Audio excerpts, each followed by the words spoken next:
Hello everyone, welcome to logical education. I am Raksha Raghuvanshi और इस lecture में हम डिस्कस करेंगे supreme court issues circular on the list of cases before vacation benches.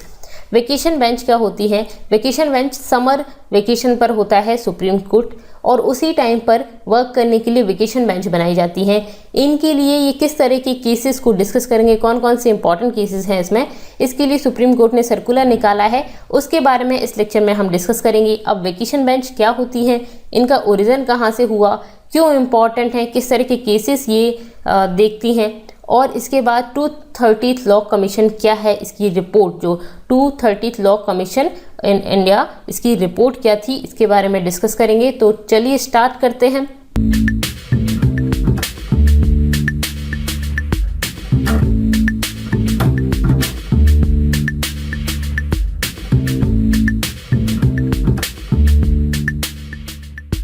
ये देखिए, ये हमारा इस टॉपिक में जो हम टॉपिक्स कवर करेंगे वो है। तो पहले मैं आपके सामने क्वेश्चन हमेशा की तरह डिस्कस करूंगी, जिसका आंसर आपको कमेंट सेक्शन में बताना है। फिर इस न्यूज़ के बारे में डिस्कस करेंगे, जिसके ये दोनों पार्ट हैं, फर्स्ट पार्ट और सेकंड पार्ट हॉलीडेज़ का। उसके बाद वेकेशन बेंचेस क्या होती हैं, ओरिजिन कहाँ से हुआ, और 230th law commission of India report क्या है ऑन जुडिशियल रिफॉर्म्स, ये आया था 2009 में। ये क्या है बेसिकली, इसकी क्या रिपोर्ट आई थी, उसके बारे में डिस्कस करेंगे। फिर कौन कौन से इंपॉर्टेंट डिसीजन लिए हैं वेकेशन बेंचेस ने, और फिर बाद में मैं आपको इस क्वेश्चन का आंसर भी बताऊंगी। ओके, तो चलिए स्टार्ट करते हैं। ये है क्वेश्चन आपके सामने, वीडियो को पॉज करिए, उस क्वेश्चन का आंसर मुझे कमेंट सेक्शन में बताइए। From which source India got the concept of single order of court. हमारे यहाँ सिंगल जुडिशरी सिस्टम है, सुप्रीम कोर्ट, एक ही सुप्रीम कोर्ट है पूरे इंडिया का। उसके बाद फिर आते हैं आपके हाई कोर्ट, फिर उसके बाद आते हैं सबऑर्डिनेट कोर्ट, ठीक है, डिस्ट्रिक्ट कोर्ट, जिसमें सब आते हैं। तो बेसिकली इस तरह के कोर्ट सिस्टम है, सिंगल जुडिशरी सिस्टम है। ये कंसेप्ट हमारा इनमें से किससे आया, ठीक है, इंडिया का ये जो कंसेप्ट है वो किससे आया? Government of India act 1935, government of India act 1999, Pitt's act, India act 7073 और नन ऑफ द फॉलोइंग। इनमें से आपको आंसर बताना है, ठीक है। इसके बाद आपको एक और क्वेश्चन का आंसर ये बताना है कि सुप्रीम कोर्ट के जज के लिए मैक्सिमम एज कितनी होती है, ठीक है, मैक्सिमम एज कितनी होती है, मैक्सिमम टेन्योर कितना होता है, ये दोनों क्वेश्चन का आंसर आप बताइएगा। ओके, ठीक है। अब जाते हैं अपनी न्यूज़ पर। ये है बेसिकली कल की न्यूज़ है ये, supreme court benches to sit through vacation. कौन कौन सी बेंचेस हैं जो वेकेशन में बैठेंगी और क्या है इसके पीछे का रीज़न, ओके, कितने जजेस होंगे इसमें, ये सब डिस्कस करेंगे। ओके, तो ये है बेसिकली, तो चीफ जस्टिस ऑफ इंडिया जो हैं NV रमन, जो अभी अपॉइंट हुए हैं चीफ जस्टिस, तो chief justice of India nominated 4 separate benches of supreme court to set in मे।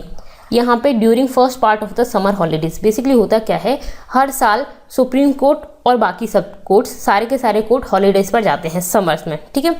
तो इस समर हॉलीडे के टाइम पर ऐसा नहीं होता कि कोर्ट पूरी तरह से बंद हो, कुछ बेंचेस बैठती हैं जिनको बोलते हैं वेकेशन बेंच, ठीक है। तो इस बार जो फर्स्ट पार्ट होगा, इसमें पार्ट में डिवाइड होता है, तो जो फर्स्ट पार्ट है उस पार्ट में 4 सेपरेट बेंचेस बैठेंगी। इस बार ज़्यादा बेंचेस हैं, रीज़न कोविड के बहुत सारे केसेस हैं, तो वो जो प्रॉब्लम्स हैं उनको सुन सकें, इसीलिए 4 सेपरेट बेंचेस इस बार होंगी सुप्रीम कोर्ट की मई में। कब से कब तक? ये जो वेकेशन चल रही है ना, समर वेकेशन, ये है 10 मई से कब तक? 28 जून तक। 28 जून, 10 मई से 28 जून, काफ़ी लंबा टाइम है। तो इस टाइम पर वेकेशन बेंचेस चलेंगी, ठीक है। ओके, तो फर्स्ट पार्ट जो है वो है 10 से 25 मई के बीच में। तो इस 10 से 25 मई के लिए इन्होंने 4 सेपरेट बेंचेस बनाई हैं, 4 सेपरेट बेंचेस पे बैठेंगी। किस लिए? To hear extremely urgent cases. अब इस टाइम पर सभी तरह के केसेस नहीं डिस्कस किए जाते, जो बहुत अर्जेंट केसेस हैं उनको डिस्कस करती हैं जो ये आपकी है वेकेशन बेंचेस, ठीक है। ओके, क्लियर हो गया। अब 2 separate division benches sitting in a week during vacation. इस वेकेशन के टाइम पर 2 सेपरेट डिवीजन बेंचेस या वेकेशन बेंच, कुछ भी बोल दो आप, ये 2 सेपरेट डिवीजन बेंचेस बैठेंगी इस वेकेशन पर एक वीक में, ठीक है। एक वीक में 2 बेंचेस होंगी, ठीक है, एक वीक में 2 सेपरेट वेकेशन बेंच या डिवीजन बेंच बैठेंगी। ओके, ठीक है।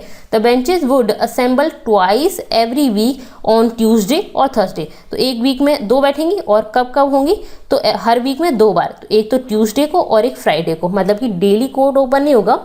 कोर्ट कब कब रहेगा? तो ये आपका ट्यूसडे को बेंच बैठेगी और फ्राइडे को, ठीक है, 2 दिन। क्लियर है, ठीक है। अब जो चीफ जस्टिस ऑफ इंडिया हैं वो नॉमिनेट करते हैं वेकेशन बेंच या डिवीज़न बेंच को। एक्चुअली ये जो वेकेशन बेंच है ना, उसका इस तरह से नहीं कि कोई भी इस पे बैठेगा, इसको नॉमिनेट करने का काम होता है generally chief justice of India का। और इस तरह से देखा जाता है प्रायोरिटी के हिसाब से जो लोग अवेलेबल हैं, जो जस्टिस अवेलेबल हैं, उनको बेसिकली वेकेशन बेंच का पार्ट बना दिया जाता है। और ऐसा भी होता है कि जो लोअर लेवल के जो जजेस होते हैं जनरली उनको बनाया जाता है, क्योंकि जो अब हायर जजेस ही कर रहे हैं तो उनकी ज़्यादा डिमांड रहती है, बेसिकली उनका ही चलती है, तो वो जिसको बनाना चाहते हैं उसको बना सकते हैं। ओके, ठीक है। तो इस तरह से भी नहीं, जो लोग उस टाइम पे वहाँ पर अवेलेबल हैं उनकी बेंच बनाई जाती है। क्लियर हो गया। तो chief justice of India nominate करते हैं इन वेकेशन बेंच को, किस लिए? फॉर हियरिंग एक्सट्रीमली अर्जेंट जो केसेस हैं उनको, जो बहुत ज़्यादा अर्जेंट केसेस हैं उनको सुनने के लिए, उनको हेयर करने के लिए इन बेंचेस को बनाया जाता है। क्लियर हो गया, ठीक है। अब इसमें फर्स्ट पार्ट, ये जो फर्स्ट पार्ट है वो कब से कब तक चलेगा? 10 से 25 मई तक होगा, 10 से 25 मई तक। क्लियर हो गया। 10 से 25 मई का पहला जो वेकेशन है उसमें 10 से 16 मई, दो पार्ट में इसको डिवाइड किया। 10 से 16 मई के बीच में जो बेंच होगी वो होगी जस्टिस यू ललित और BR गवई। इन दोनों की एक बेंच होगी, और एक बेंच होगी, देखिए एक वीक में दो बेंच बैठ रही हैं, तो 10 से 16 मई के बीच में एक बेंच होगी यू ललित, ठीक है, और BR गवई इनकी, ठीक है। उसके बाद ये 6 दिन का, एक वीक का बता रही हूँ मैं। उसके बाद दूसरी जो बेंच होगी उसमें होंगे जस्टिस विनीत सरण और दिनेश महेश्वरी, ये दो जस्टिस होंगे। तो दो बेंचेस हो गई, दो जजेस की। क्लियर है, 6 दिन के लिए, मतलब एक वीक के लिए। उसके बाद 17 से 25 जो दूसरा वीक होगा उसमें भी दो बेंचेस बैठेंगे। इस तरह से 4 बेंचेस बैठ रही हैं। विनीत सरण और BR गवई, इनकी एक बेंच होगी जो आप देख सकते हैं इन दोनों जजेस की हो गई है ना। और दूसरी है दिनेश महेश्वरी और अनिरुद्ध बोस, ठीक है, इन दोनों की होगी। दिनेश महेश्वरी जी ये हैं और अनिरुद्ध बोस एक अलग जज हैं, तो इन दोनों की एक बेंच हो जाएगी। तो इस तरह से 4 बेंचेस हैं। आपको इनका नाम याद रखना है तो नहीं रखना है। ओके, अगर कोई इंपॉर्टेंट डिसीजन ये लेते हैं तो बात अलग आती है, तो फिर इनका नाम कभी पूछा जाएगा? वैसे तो नहीं पूछा जाएगा। हर साल वेकेशन बेंच बनती है तो इनका नाम नहीं पूछा जाएगा। ओके, अब इसमें सेकंड और थर्ड पार्ट भी होंगे हॉलीडे के, क्योंकि हॉलीडे कब तक है? 28 जून तक है। तो फर्स्ट पार्ट तो आपका यहाँ तक कंप्लीट हो गया, जून मतलब मई में 25 मई तक। उसके बाद दूसरा पार्ट भी होगा, तीसरा भी होगा, लेकिन इसके लिए अभी सर्कुलर नहीं निकाला गया है। सेकंड और थर्ड पार्ट भी होंगे। इनमें कौन कौन से जजेस होंगे अभी इनके लिए कोई सर्कुलर नहीं निकाला है, ठीक है। इनके लिए कब डिसाइड करेंगे? अंटिल द कोर्ट्स रीओपन्स, मतलब जब तक 28 तक है तब तक इनके लिए किया जाएगा। तो दूसरी बार जब सर्कुलर निकलेगा उसमें सेकंड और थर्ड पार्ट में कौन कौन से जजेस होंगे इसके लिए बता दिया जाएगा। सेकंड पार्ट कब से कब तक होगा? तो 25 मई से 10 जून तक, और थर्ड पार्ट होगा आपका जून में 11 जून से 27 जून तक, ठीक है। तो ये सेकंड और थर्ड पार्ट होंगे, और उनमें कौन कौन सी बेंचेस होंगी ये बाद में बताया जाएगा नेक्स्ट सर्कुलर में। क्लियर है। उसके बाद vacation benches will hear the case virtually. अब इस बार क्या है कि कोरोना चल रहा है तो हर चीज़ वर्चुअल हो रही है, तो ये जो वेकेशन बेंच है वो भी केसेस वर्चुअली हियर करेंगी, ठीक है। ओके, इनकी हियरिंग कैसी होगी? वर्चुअली होगी। क्लियर है, समझ आ गया। तो वेकेशन बेंच फर्स्ट वीक के लिए अभी अनाउंस कर दिए कौन कौन सी होंगी, और सेकेंड और third week, sorry first part के लिए वीक तो इसमें 2 आ गए, थर्ड और सेकेंड जो पार्ट हैं उनके लिए बाद में बताया जाएगा। ओके, क्लियर है। अब जो अर्जेंट केसेस हैं, जो बेसिकली यहाँ पे 2 दिन चल रहे हैं, ट्यूसडे को और फ्राइडे को 2 दिन कोर्ट लग रहा है।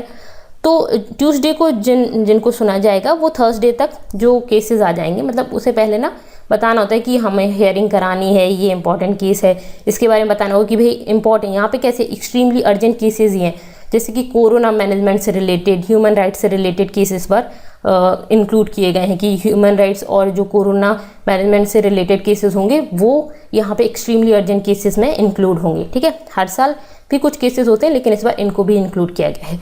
तो ट्यूसडे को जो हियरिंग होगी उसमें उसकी बारे में जो जो केसेस लड़ने उसके बारे में बता दिया जाएगा थर्सडे तक।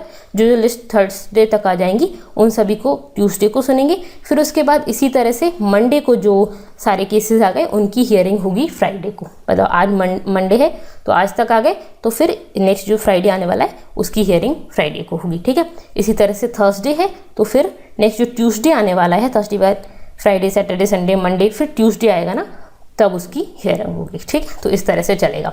पहले बताया जाएगा कि ये केसेस है, हमारे केसेस के लिए परमिशन लेनी होगी कि देखो ये हमारा अर्जेंट केस है, लोग इस तरह की जब बोलेंगे तो फिर अप्रूव किया जाएगा कि हाँ अर्जेंट है तो इसकी हियरिंग होनी चाहिए। ओके ठीक है। उसके बाद सुप्रीम कोर्ट जो रजिस्ट्री है वो बंद नहीं होगी, वो ओपन रहेगी पूरे हॉलीडेज के टाइम पे, एक्सेप्ट संडे को इसे बंद रहती है तो वो रहेगी, बाकी सब टाइम पूरे वेकेशन में ये ओपन रहेगी। ठीक है, तो ये तो हो गया बेसिकली क्या है, मतलब अभी इस बार क्या होगा। लेकिन इससे भी ज़्यादा इंपॉर्टेंट बात है कि वेकेशन बेंच होती क्या है बेसिकली। तो क्या होता है कि जो कोर्ट है ना, पूरा का कोर्ट, हमारी पूरी जुडिशरी, वो 2 लॉन्ग वेकेशन पर जाते हैं हर ईयर में। ठीक है, एक तो समर वेकेशन होती है, एक विंटर वेकेशन होती है। समर वेकेशन ज़्यादा इंपॉर्टेंट है, काफ़ी लंबा टाइम होता है ये, लेकिन इस टाइम पर पूरी तरह से क्लोज नहीं रहता। ऐसा नहीं है कि कोर्ट पूरी तरह से बंद हो गया, कुछ भी होता रहे देश में, कोर्ट बंद हो गया। इस टाइम पे क्या होती है, वेकेशन बेंचेस बनाई जाती हैं। ठीक है, तो मई में क्या है, बेसिकली समर वेकेशन चलता है तो मई में जनरली स्टार्ट हो जाता है। मई में क्या होता है, सारे कोर्ट समर ब्रेक पर जाते हैं सुप्रीम कोर्ट के साथ साथ, और नियरली कितने टाइम के लिए, करीब करीब 2 मंथ, 1.5 से 2 मंथ का लंबा टाइम होता है इसमें। जो सुप्रीम कोर्ट है और बाकी सारे कोर्ट जो वो किस पे जाते हैं, वेकेशन पर जाते हैं। 2 मंथ का लंबा टाइम, काफ़ी लंबा टाइम हो जाता है। लेकिन सभी कोर्ट्स का ऐसा नहीं कि सारे के सारे कोर्ट जो हैं उनका सेम ही टाइम हो सभी का। सबसे ज़्यादा सुप्रीम कोर्ट का होता है और बाकी सबका भी होता है। सुप्रीम कोर्ट और हाई कोर्ट के अच्छी खासा टाइम लेते हैं वेकेशन के लिए। ऐसा नहीं वेकेशन के टाइम पे इनका कुछ काम नहीं होता, काफ़ी कुछ काम करते हैं, वो मैं आपको आगे बताऊंगी। इस टाइम पर क्या होता है, supreme court constitutes a vacation bench. इस टाइम पर सुप्रीम कोर्ट एक वेकेशन बेंच बनाता है।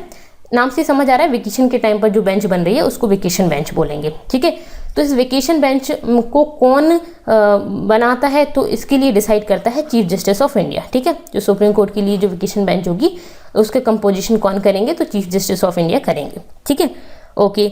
अब ये है, इसमें क्या है, तो ये वेकेशन बेंच का काम क्या होगा, ये उन केसेस को सुनेंगी जो बहुत ही एक्सट्रीमली अर्जेंट हैं, as well as regular matters वगैरह जो हैं इस वजह से सुने जाएंगे क्योंकि बैकलॉग ना हो।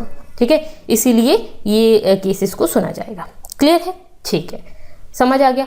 अब नेक्स्ट क्या है, नेचर ऑफ केसेस, जो जनरल बात बता रहे हैं इसमें। अभी तो कोविड के केसेस को मैंने बताया कि आपको काफ़ी इंपॉर्टेंट केसेस, अर्जेंट केसेस में रखा गया है कि कोविड मैनेजमेंट गवर्नमेंट किस तरह से कर रही है, ये चीज़ है। लेकिन जनरली क्या होता है कि ऐसा हमेशा तो है नहीं कि कोविड चल रहा है या कोई महामारी चल रही है, तो उस टाइम पे जनरली जो इंपॉर्टेंट अर्जेंट केसेस होते हैं या रेगुलर केसेस होते हैं उनको सुना जाता है, जैसे कि पर्टेन टू रेंट का केस हो गया, लैंड एक्विजिशन हो गया, ठीक है, कंपनसेशन हो गया, एकेडमिक्स, इलेक्शन, इस तरह की जो केसेस हैं, करप्ट पिटिशंस वगैरह, ये केसेस हो जाते हैं तो इनको सुना जाता है। ठीक है, इनमें से देखा जाता है लोग बोलेंगे, ऐसी पिटिशन बताएंगे कि हमारा ये केस है, और फिर डिसाइड किया जाएगा कि ये अर्जेंट है या नहीं है, और अर्जेंट है तो उसको सुना जाएगा। क्लियर है, ठीक है। अब और क्या है इसमें, तो वेकेशन बेंच बेसिकली क्या है कि जजेस, नंबर ऑफ जजेस, ठीक है, उनकी बेंच बैठी है। तो जनरली क्या होता है, इस बार देखिए फर्स्ट वीक में 4 बेंच है ना।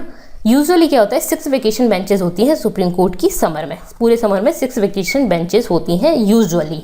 ये नॉर्मल बता रही हूँ, इस बार क्या है वो अलग रखिए क्योंकि कोविड की वजह से ज़्यादा बेंचेस हैं। ठीक है, ओके, क्योंकि केसेस भी ज़्यादा आ रहे हैं। आपको भी पता है कि गवर्नमेंट अच्छे से काम नहीं कर रही, कभी कोई कुछ नहीं कर रहा, कभी ऑक्सीजन प्रोवाइड नहीं हो रही, तो इस वजह से ज़्यादा जजेस की ज़रूरत भी है क्योंकि मैटर्स ज़्यादा हैं। ओके, फिर उसके बाद ईच बेंच जो होती है वो कितने दिन के लिए बैठती है, 1 वीक के लिए, 6 डेज के लिए बैठती है। ठीक है, क्लियर है, okay. Each benches has no more than 2 जजेस। हर बेंचेस में 2 जजेस से ज़्यादा नहीं होते हैं। तो इस बार भी 2 जजेस की एक बेंच बैठी थी। ठीक है, तो यही होता है कि 2 जजेस से ज़्यादा नहीं होते हैं। All courts do not have uniform number of holidays. मैंने आपको बताया था 2 मंथ का अप्रॉक्स 2 मंथ का होता है, लेकिन हर कोर्ट का सेम नहीं होता। डिस्ट्रिक्ट कोर्ट और जो ट्रायल कोर्ट्स होते हैं उनकी फ्यूअर हॉलीडेज होते हैं than high court and supreme court. Supreme court और हाई कोर्ट से कम हॉलीडेज होते हैं डिस्ट्रिक्ट और ट्रायल कोर्ट्स के, कम काम भी होते हैं इनके पास, इसीलिए। अच्छा, ऐसा नहीं बोल रही कि जो केसेस हैं वो कम होते हैं, केसेस कम नहीं होते हैं। सुप्रीम कोर्ट को काफ़ी सारे जजमेंट्स वगैरह भी लिखने होते हैं इन वेकेशन के टाइम पर। ठीक है, और बहुत सारी प्रिपरेशन भी करनी होती है, तो उसके बारे में भी देखेंगे। अब बात करते हैं कि इसका ओरिजिन कहाँ से हुआ। वेकेशन बेंच क्या होती है ये समझ आ गया। 6 वेकेशन बेंच बनाई जाती हैं यूजुअली। एक बेंच जो है वो 6 डेज के लिए वर्क करती है, मतलब 1 वीक के लिए एक बेंच हो गई, और एक बेंच में 2 लोग बैठते हैं। ओके, एक्सट्रीमली अर्जेंट केसेस हैं उनको सुनते हैं, बाकी बहुत सारे केसेस हैं जिनको नहीं भी सुनते, तो जो अर्जेंट नहीं है बहुत ज़्यादा। ओके, ठीक है। अब इसका ओरिजिन कहाँ से हुआ, तो इसका ओरिजिन आज से नहीं हुआ है, ये ब्रिटिश टाइम से चली आ रही है, ठीक है। जब कॉलोनियल रूल था इंडिया में, मतलब कि ब्रिटिश रूल था, तो उस टाइम से ये चली आ रही है। तो ब्रिटिश रूल के टाइम पर क्या था, बेसिकली ब्रिटिश जजेस ही होते थे, ठीक है। उस टाइम पे जब ब्रिटिशर्स भारत में थे तो ब्रिटिश जजेस होते थे जो हमारी कोर्ट की हियरिंग करते थे। अब इंडिया की समर बहुत ज़्यादा होती हैं और ब्रिटिशर्स के लिए गर्मी इतनी ज़्यादा वो सहन नहीं कर पाते थे, तो इसी वजह से unable to bear the heat during the Indian summer, इसी वजह से वो क्या करते थे कि समर्स में इंग्लैंड चले जाते थे और बाद में मानसून सीजन जब आता था तो वापस आ जाते थे। तो समर के टाइम पे इंग्लैंड चले गए, बाद में वापस आ गए, तो इसीलिए वो समर वेकेशन मनाते थे।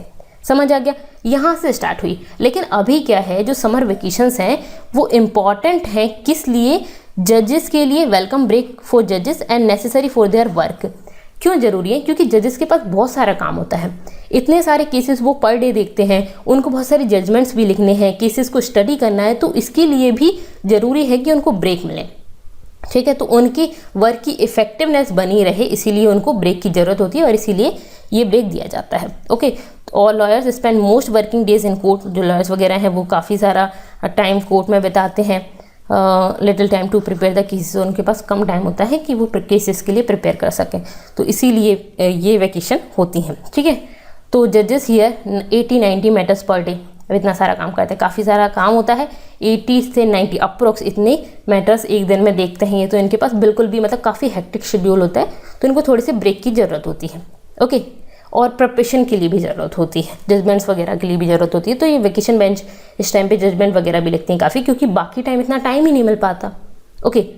अब ये तो हो गया कि वेकेशन बेंच का ओरिजिन कैसे हुआ, लेकिन यहाँ पे इतना लंबा ड्यूरेशन, यहाँ पे वेकेशन का इतना लंबा ड्यूरेशन हो रहा है, तो ये भी एक कंसर्न वाली चीज़ है कि इतने लंबे टाइम के लिए वेकेशन पे जा रहे हैं, वैसे ही केसेस बहुत पेंडिंग हैं, ऊपर से वेकेशन बेंच तो क्या करती है, सिर्फ इंपॉर्टेंट केसेस और जो अर्जेंट केसेस हैं वही देख रही हैं, बाकी सारे केसेस तो देख नहीं रहे हैं। तो अब यहाँ पे दिक्कत ये हो गई कि सिर्फ अर्जेंट केसेस ही चल रहे हैं, बाकी केसेस नहीं सुन पा रहे हैं वो, तो फिर उनकी जब हियरिंग नहीं हो रही है तो फिर वो केसेस पेंडिंग होते जा रहे हैं, है ना। ये जो एक तरह का पेंडिंग केसेस का एक बंच बनता जा रहा है, उसको भी क्लियर करना है, तो ये वेकेशंस कुछ ज़्यादा ही हैं। इस पर एक ये आया था 230th law commission of India, इसके 230th लॉ कमीशन था जिसकी इसकी रिपोर्ट आई थी किस पर, ऑन जुडिशियल रिफॉर्म्स 2009। इस रिपोर्ट में क्या बोला गया था वो बताते हैं।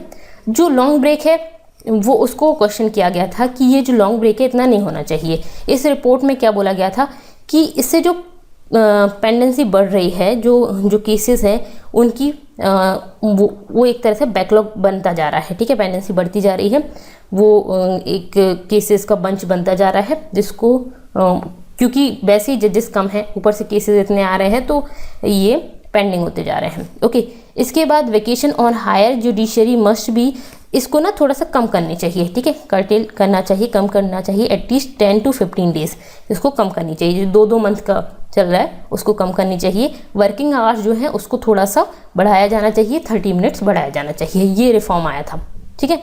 तो ये बेसिकली रिपोर्ट जो थी उसमें ऐसा बोला गया था कि जो केसेस बढ़ते जा रहे हैं और एक तरह से बंच बनता जा रहा है, उसको कम करने के लिए जो हॉलीडेज़ हैं उनको कम करना चाहिए और वर्किंग टाइम है उसको थोड़ा सा बढ़ाया जाना चाहिए, ओके। अब इसके पीछे रीज़न देखिए क्या है कि हर बार सुप्रीम कोर्ट और बाकी कोर्ट्स के भी जो वेकेशन होती है वो काफ़ी लंबे टाइम की होती हैं। लाइक 2018 में सुप्रीम कोर्ट की 44 दिन का वेकेशन था, 19 मई से 2 जुलाई, ठीक है। इस बार ये अप्रोक्सीमेट 44-50 दिन का है, कितना है 10 मई से लेके आपका 28 जून तक, ठीक है। तो अच्छा खासा वेकेशन है, 2 मंथ का करीब रहता है। 2017 में 9 मई से 3 जुलाई तक था, अच्छा खासा, मतलब अप्रोक्स 45 से लेके 60 दिन का इनका वेकेशन रहता है, 60 तो नहीं पर 45 से 55 इतना कुछ करीब रहता है, ठीक है। 2 मंथ का समर वीक चल रहा है, तो इसी वजह से इनको थोड़ा कम किया जाना चाहिए। इस जो रिपोर्ट थी इसमें ऐसा लिखा गया था, ओके, ठीक है।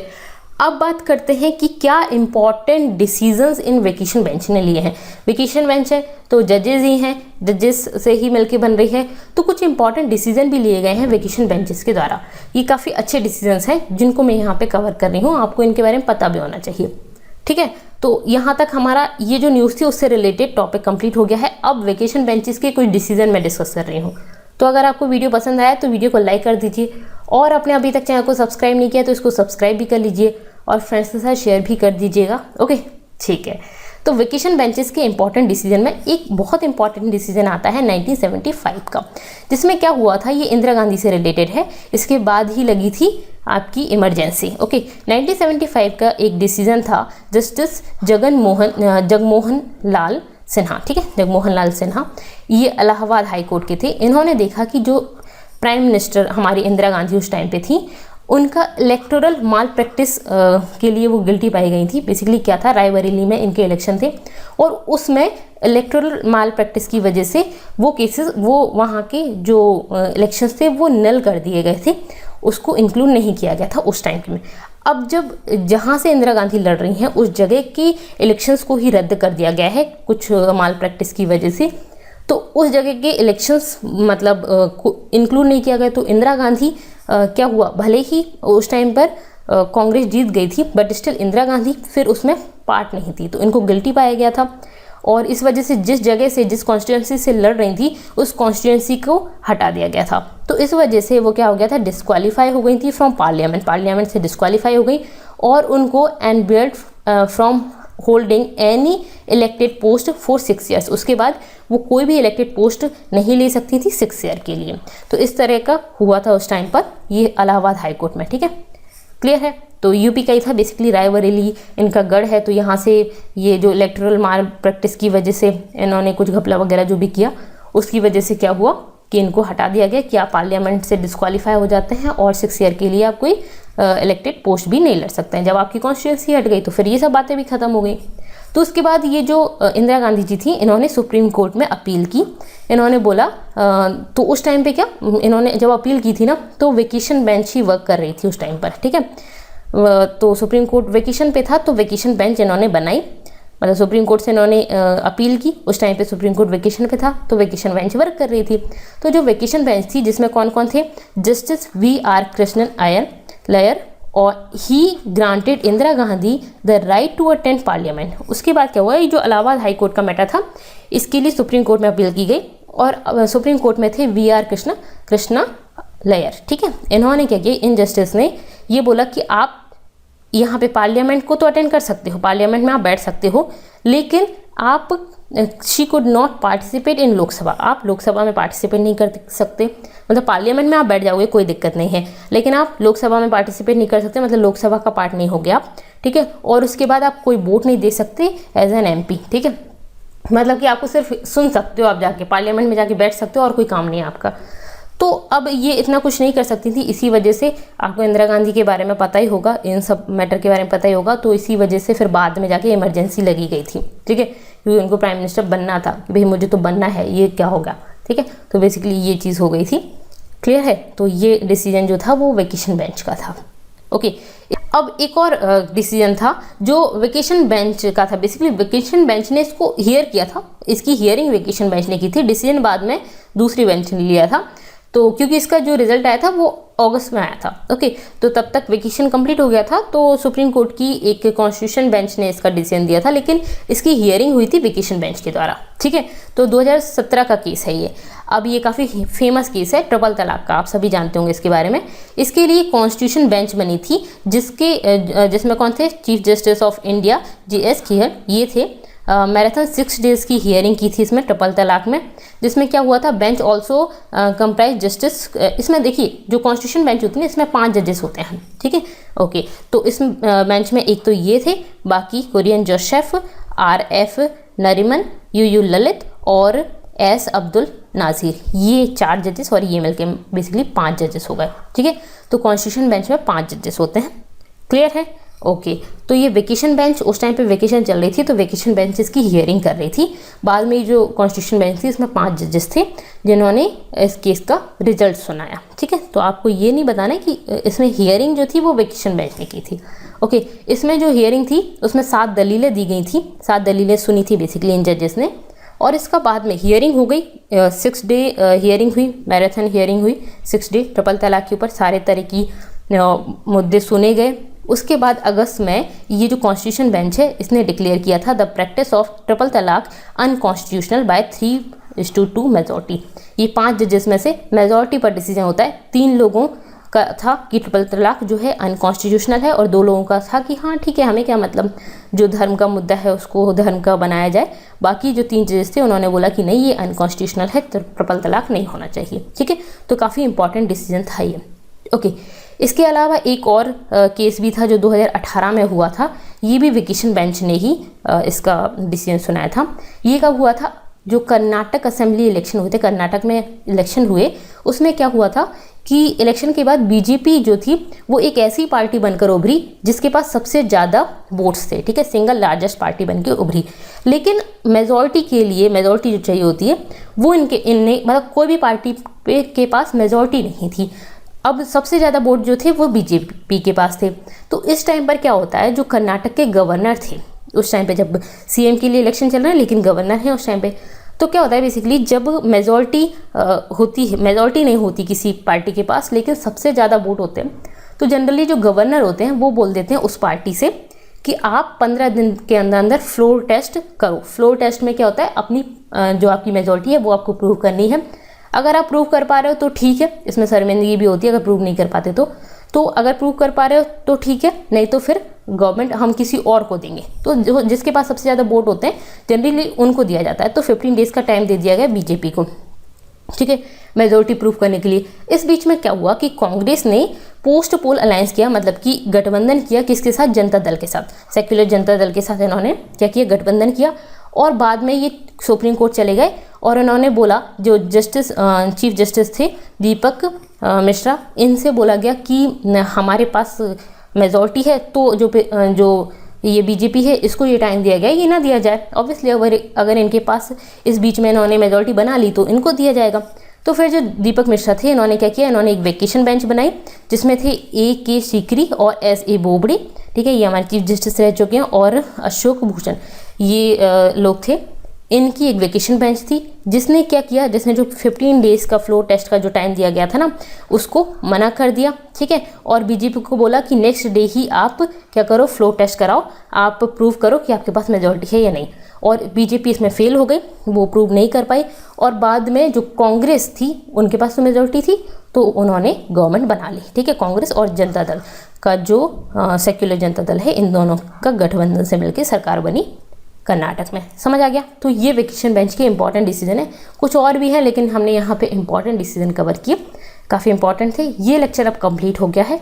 उस क्वेश्चन का आंसर डिस्कस कर लेते हैं जो मैंने आपसे पूछा था कि ये जो सुप्रीम कोर्ट, जो बेसिकली जो कोर्ट है हमारा, जुडिशरी है, वो सिंगल ऑर्डर जुडिशरी है, ये हमारी किस एक्ट से आया है? तो बेसिकली ये है गवर्नमेंट ऑफ इंडिया एक्ट 1935, ठीक है।